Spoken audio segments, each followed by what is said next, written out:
Hi friends, आज आपण बनवूया मस्तपैकी मच्छी मसाला, मच्छी फ्राय। त्यासाठी एक मच्छी स्वच्छ धुवून घ्या। त्याच्यामध्ये थोडंसं लिंबू पिळा। त्यानंतर त्यामध्ये थोडीशी हळद टाका। अद्रक व लसूण पेस्ट टाका।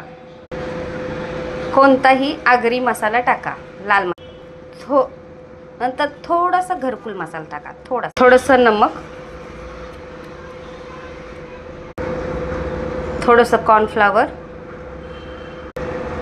थोडंसं बेसन, सर्व मिक्स करून घ्या चांगल्या प्रकारे। अशा प्रकारे मच्छीला सर्व साहित्य लावून घ्या आणि तव्यामध्ये तेल गरम करा व मच्छी फ्राय करून घ्या।